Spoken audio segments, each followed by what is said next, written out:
Chodźcie, to wam opowiem.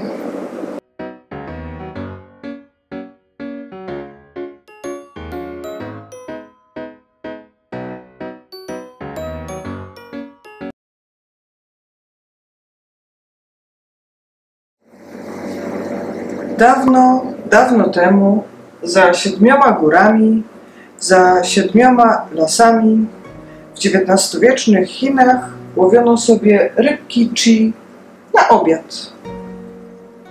Co jakiś czas zdarzało się, że zwykłe szare rybki rodziły się w dziwnych kolorach, na przykład czerwonych lub pomarańczowych. Wiadomo było, że w takiej wersji kolorystycznej nie wytrzymają długo w naturze i przyjdzie straszny drapieżnik i je zje.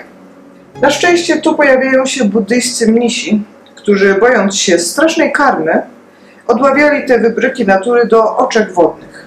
Tak naprawdę to odławiali je rybacy, ale to mnisi ratowali je i pozwalali im mieszkać w swoich oczkach wodnych. Od tej pory kolorowe chi były zupełnie bezpieczne w pięknych chińskich ogrodach. Według legendy gubernator Tingyan San odkrył te oczka wodne i szybko okrzyknął je oczkami łaski. Według buddyzmu dobrym uczynkiem jest uratowanie zwierzęcia, które jest rzadkie. To działa oczyszczająco na grzechy, czy tam złe uczynki, i w związku z tym bardzo szybko stało się popularną praktyką, żeby przynosić takie kolorowe rybki właśnie do mnichów. Źródła mówią, że działo się to już około roku 975. Przez pierwsze 100 lat kształt tych rybek nie za bardzo się zmieniał.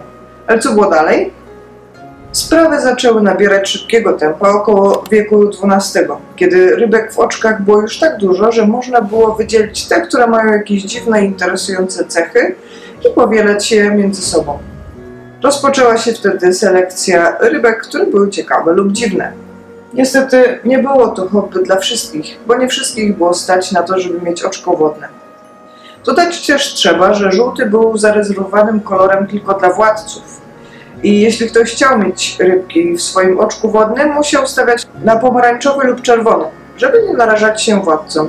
Uważa się też, że to przyczyniło się do tego, że pomarańczowy kolor jest teraz bardzo popularny i rozpowszechniony w porównaniu do żółtego. Złote rybki wyławiano z oczek wodnych na wszelkie uroczystości i stawiano je w kulach. Zwykle wyławiano najpiękniejsze ryby z całego domostwa, żeby pokazać, jakie właśnie posiadają. I zaraz po uroczystościach ryby oczywiście trafiały z powrotem do oczek wodnych. Niestety stąd wzięła się błędna koncepcja, że ryby można trzymać w kulach. Uważa się, że już około roku 1240 złote rybki były udomowione. Były karmione pokarmem przygotowanym przez człowieka i symbolizowały szczęście i bogactwo. Wkrótce też zaczęto zauważyć, że niektóre ryby mają nietypowy kształt płetw, ciała czy nietypowy kolor. Selektywne rozmnażanie doprowadziło do uwypuklania tych cech.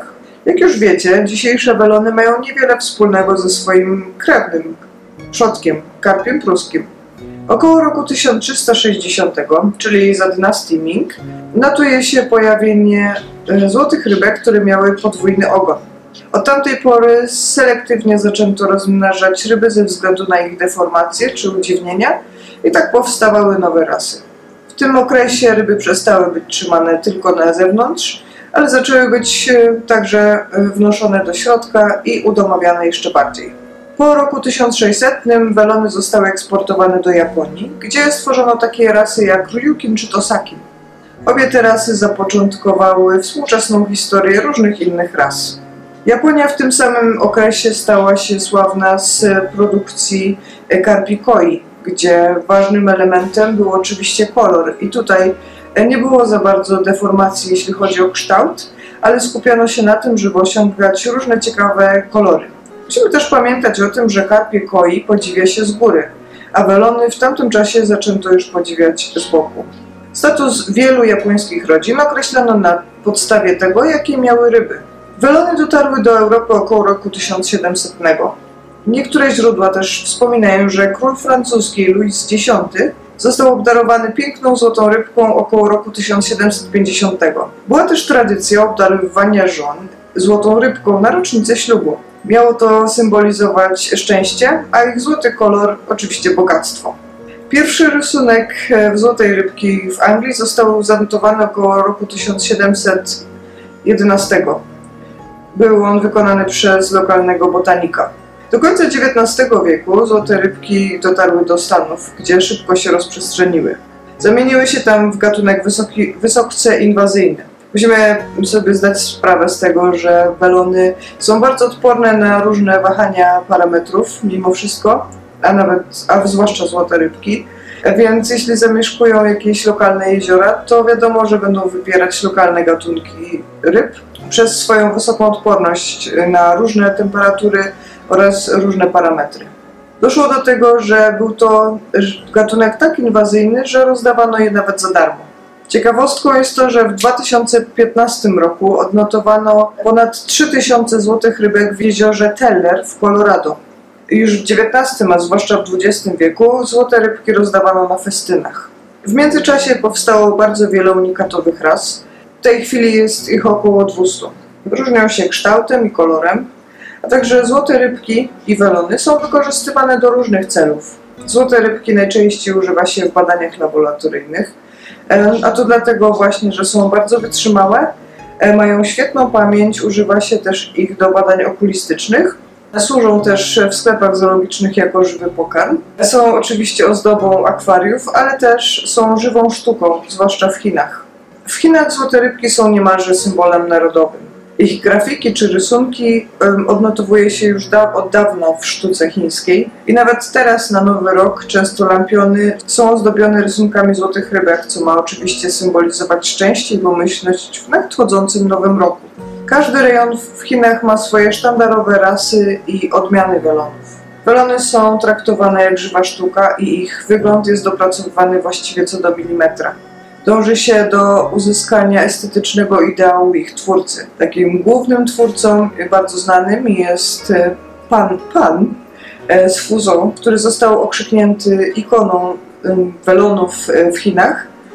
On poświęca właściwie całe swoje życie na to, żeby ulepszać i zmieniać kształt welonów pod swój własny koncept idealnego welona. Głównie chodzi tutaj o ranczu.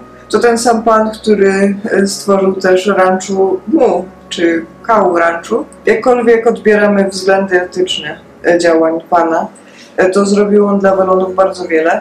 I też Chiny naprawdę oprócz oczywiście Japonii i Tajlandii, chociaż Tajlandia wysuwa się na prowadzenie głównie ze względów eksportowych, ale to właśnie Chiny i Japonia przodują w takim kulturowym podejściu, bo te welony są zakorzenione tak mocno w kulturze, że są jej nieodłączną częścią i promuje się piękno ich i dąży się do idealnych kształtów.